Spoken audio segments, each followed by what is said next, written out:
सारे भाइयों को हाथ जोड़ के राम राम, सत श्री अकाल। साथियों, आज हमारे देश का बजट पेश किया गया। सबसे महत्वपूर्ण बात यह है कि खेती के लिए उस बजट में क्या रहा। पिछले साल हमारा खेती और उससे जुड़े हुए सेक्टरों का टोटल बजट था वो 1,25,000 करोड़ रुपए था। अब की बार वो बढ़ा के 1,52,000 करोड़ रुपया कर दिया गया, यानी लगभग 27,000 करोड़ रुपए की हमारे खेती के बजट में बढ़ोतरी हुई। लेकिन समझने की बात यह है कि किसानों के जो गंभीर और महत्वपूर्ण मुद्दे हैं जिसपे लंबे समय से आंदोलन चल रहा है, चाहे वो मुद्दा एमएसपी गारंटी कानून का हो, चाहे वो मुद्दा किसान मजदूरों की कर्ज माफी का हो, चाहे वो मुद्दा स्वामीनाथन आयोग के C2+50% फार्मूले को लागू करने का हो, इन तीनों मुद्दों को एड्रेस करने का प्रयास इस बजट में बिल्कुल भी नहीं किया गया। और सबसे महत्वपूर्ण बात यह है कि 2020-21 में टोटल बजट का 4.4% होता था खेती बजट।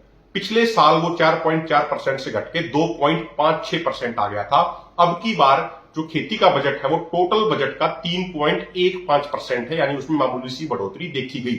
और सबसे महत्वपूर्ण बात, पिछले 5 सालों की अगर हम बात करें, जितना बजट वित्त मंत्रालय ने एग्रीकल्चर मिनिस्ट्री को दिया उसमें से 1 लाख करोड़ रुपया इन्होंने यूज नहीं किया और वो वापस वित्त मंत्रालय को भेज दिया गया।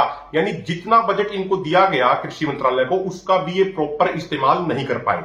अब समझने की बात यह है कि जो 27,000 करोड़ रुपए इस बजट में बढ़ाए गए, अगर सरकार की पॉलिटिकल विल पावर होती, अगर सरकार की नीति सही होती, सरकार की नीयत सही होती, तो 27,000 करोड़ रुपया मोर देन सफिशिएंट है 1 साल के लिए एमएसपी गारंटी कानून बनाने के लिए। क्राइसिल की एक रिपोर्ट आई थी, वो ये कहती है कि अगर सरकार चाहे तो 21,000 करोड़ रुपए में 16 फसलों के लिए एमएसपी गारंटी कानून बना सकती है। एगमार्क.नेट जो एक सरकारी पोर्टल है, जिस पोर्टल पे ये बताया जाता है कि देश में किस मंडी में किसान की फसल कितने रेट में बिकी, उसके अनुसार 15 फसलों पे एमएसपी गारंटी कानून इंश्योर करने के लिए 2022-23 में लगभग 26,000 करोड़ रुपए की आवश्यकता पड़ती। जो हमारी टीम है, रिसर्च टीम है, उसके अनुसार गेहूं का एक एक दाना एमएसपी गारंटी कानून के अनुसार खरीदने के लिए लगभग 14,083 करोड़ रुपए ही लगते। तो यदि सरकार की पॉलिटिकल विल पावर होती तो इस 27,000 करोड़ रुपए में 1 साल के लिए एमएसपी गारंटी कानून बनाया जा सकता था। और सबसे महत्वपूर्ण बात, इस बजट में माननीय वित्त मंत्री जी ने बार बार ये कहा कि हम आत्मनिर्भर ऑयल सीड्स अभियान चलाएंगे, हम आत्मनिर्भर पल्सेस अभियान चलाएंगे। इसके अलावा प्रधानमंत्री जी बार बार कहते हैं क्रॉप डाइवर्सिफिकेशन करेंगे। लेकिन बड़ी जिम्मेदारी के साथ एक बात हम कहना चाह रहे हैं कि क्रॉप डाइवर्सिफिकेशन और पल्सेस व ऑयल सीड्स के मामले में आत्मनिर्भरता डायरेक्टली एमएसपी गारंटी कानून से जुड़ी हुई है। जब तक एमएसपी गारंटी कानून नहीं बनता तब तक ना तो क्रॉप डाइवर्सिफिकेशन होगा और ना ही खेती के मामले में हम आत्मनिर्भर बन पाएंगे।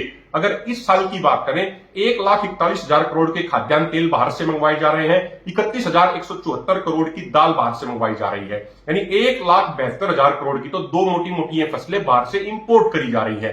अगर ये 1,72,000 करोड़ रुपया बाहर से इंपोर्ट पे खर्च करने की बजाय अपने किसानों को दे दिया जाए तो एमएसपी गारंटी कानून भी बन जाएगा और वो एमएसपी गारंटी कानून C2+50% फार्मूले के अनुसार बढ़ जाएगा। इसलिए सरकार में पॉलिटिकल विल पावर का अभाव दिखता है। एक और जो बड़ी बात इसमें कही गई बजट में कि वो 109 नई तरह की वैरायटीज के बीज लाए जाएंगे, जिससे किसान की प्रोडक्टिविटी, उसका उत्पादन बढ़ाने की तरफ ध्यान दिया जाएगा। और वो बीज ऐसे होंगे कि मौसम बदलने पे उनके ऊपर कोई दुष्प्रभाव नहीं पड़ेगा। लेकिन इसमें एक बात कहना चाह रहे हैं हम कि जैसे ही ये घोषणा हुई, शेयर मार्केट के अंदर जो बीज बनाने वाली कंपनियां हैं उनके शेयर 12 से 15% ऊपर बढ़ गए, उनमें खुशी की लहर दौड़ गई। यानी इससे एक बात ये समझने के लिए काफी है, जो सरकार बार बार कह रही थी अब की बार बजट में कि हम रिसर्च पे ध्यान देंगे, हम रिसर्च पे ध्यान देंगे, तो ये 27,000 करोड़ रुपया बढ़ाया गया है, ये रिसर्च के नाम पे बड़ी बड़ी कंपनियों को इसमें से मेजॉरिटी अमाउंट दी जाएगी। अब जो ये नए बीज लेके आएंगे, ये कब तक लेके आएंगे, क्या वो ग्राउंड पे इस पॉलिसी को इंप्लीमेंट कर पाएंगे या नहीं कर पाएंगे, जो ये नए बीज लेके आएंगे वो कितने महंगे किसानों को मिलेंगे, ये भी एक बड़ा मसला है। तो कुल मिला के पूरा निचोड़ ये है कि बजट में किसानों के लिए कुछ नहीं है, किसानों को नजरअंदाज किया गया है।